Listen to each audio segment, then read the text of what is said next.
Hey guys, Dave with First Place Auto Parts. And you know, have you ever seen a car that looks stock, but in the heart you know it's not? Well, this is going to be the case of the 69 Camaro behind me, and it's owned by a really cool car girl this time, not a car guy. And we're going to learn all about this car. We're going to find out it's not so stock under the hood.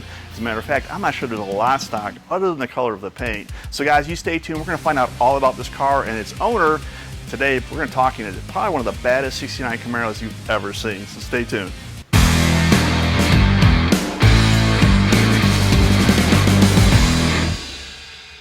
Hey guys, if you like today's video, please consider subscribing to the First Place Auto Parts YouTube channel. We're going to continually be adding new videos every week where we show you how to put new parts on. We take a look at the latest parts that are available, and we go to some pretty cool car guy stuff I'm pretty sure you're going to want to see.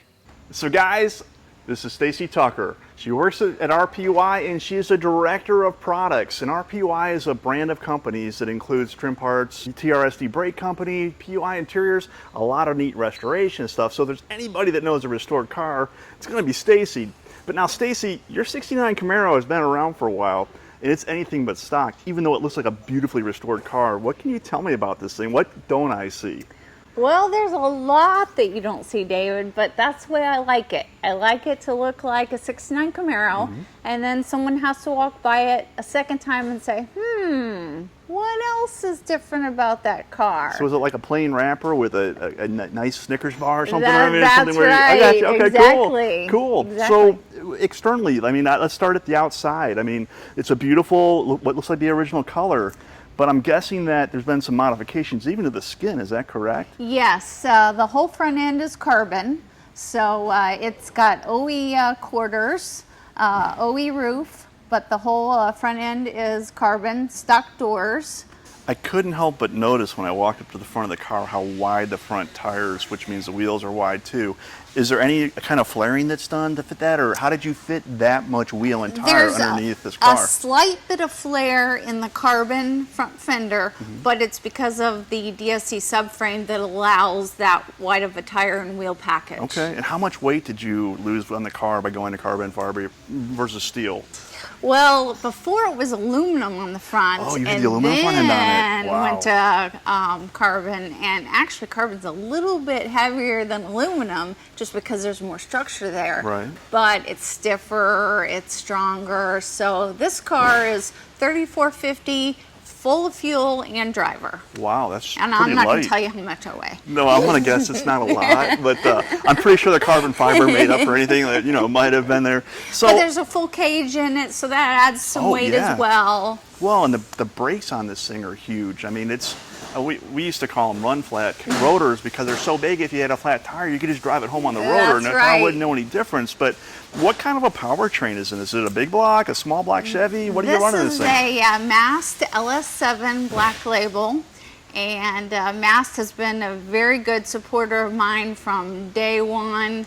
And these cars with this engine, it can take it and keep on ticking. That's an LS-based engine then? Yes, LS7 dry sump. Dry sump. I thought I saw a tank. It's up and behind the, it's really tricky. Everything is so hidden on this car. I mean, short of, you know, the coil packs are still on the valve covers. I mean, at first glance, you know, they have the atomic intake manifold, which does obviously catch your eye. But, and what kind of transmission is in this? It has a Tremec 6-speed. Okay, and you use this thing how? I use it every way you can. I drive it on the street. I've driven from North Carolina up to Ohio. Jeez. And I autocross it and I road race it. Well, and you're very competitive in the last two, as I understand it. It was funny, I couldn't help but notice a couple of the smashed bugs on the windshield. You know, some cars, when they're restored... I was just trying to hear. Sorry I didn't clean it as well. I'm not the cleaning person. You know what, though? That's the character. That shows that you drive the car. So many cars get trailered everywhere. And what's neat about this thing has air conditioning too, doesn't it? Oh, sure. It has air conditioning, it has vintage air. It has a radio. Can you hear the radio? Is it quiet enough when it's running that you can really? Absolutely. And it has Bosch Motorsports ABS as well. No kidding. Wow. So this thing is essentially like there's nothing 69 Camaro about it other than its silhouette, right? I mean, everything else, I mean, to replicate this this is literally a car that has been taken to the aftermarket, an aftermarket like First Place Auto Parts, where we sell all those restoration, but also performance parts. This car has had everything done to it. Plus, I'm going to assume like the front headlights. Was it a true RS car?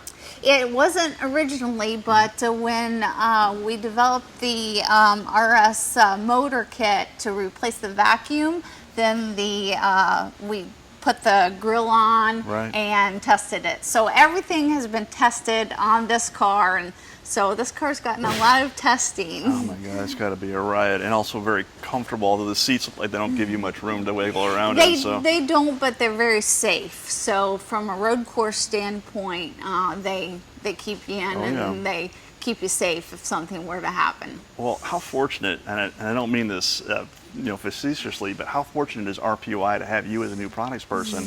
Obviously you like cars, obviously you know what you're talking about, and I assume you're going to impart a lot of that leading edge technology and that thought process to the new products that they bring out as well. I mean, are we going to see some stuff for vintage cars come out of those companies in the future in regards to? Oh, sure. We're working on them every day, and it's just a passion to come to work at RPUI and get to do what you love. Well, how many people can say that? I agree, and that's what we say about First Place Auto Parts. We're car people, and there, it helps you understand when you're talking to the customer if there's ever any issues.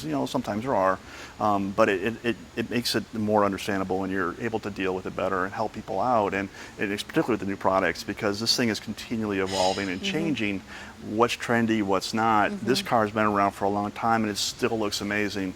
And I can't thank you enough, for bringing this and for talking to us today about it. It really is a stunning vehicle, and you're a cool car girl. I mean, RPUI is lucky to have you. They really are. Oh, thank you. I enjoy it every day. Well, thank you so much. And guys, I hope you enjoyed this video and learning more about Stacy 69 Camaro. I'm sure you've seen this thing in Good Guys, magazines, all kinds of different type of autocross pictures and things of that nature, probably even on YouTube, I assume, as well, right? Oh, yeah. It's really neat. We're grateful to have her in the shop today. Guys, at First Place Auto Parts, we have everything you would need to restore, make your car go faster or stop harder, or put it back the way it came from the factory. So open 24 hours a day, 7 days a week. Simply go to fpautoparts.com and get all the parts you need for your car. Guys, until next time, keep the hammer down and the guardrail.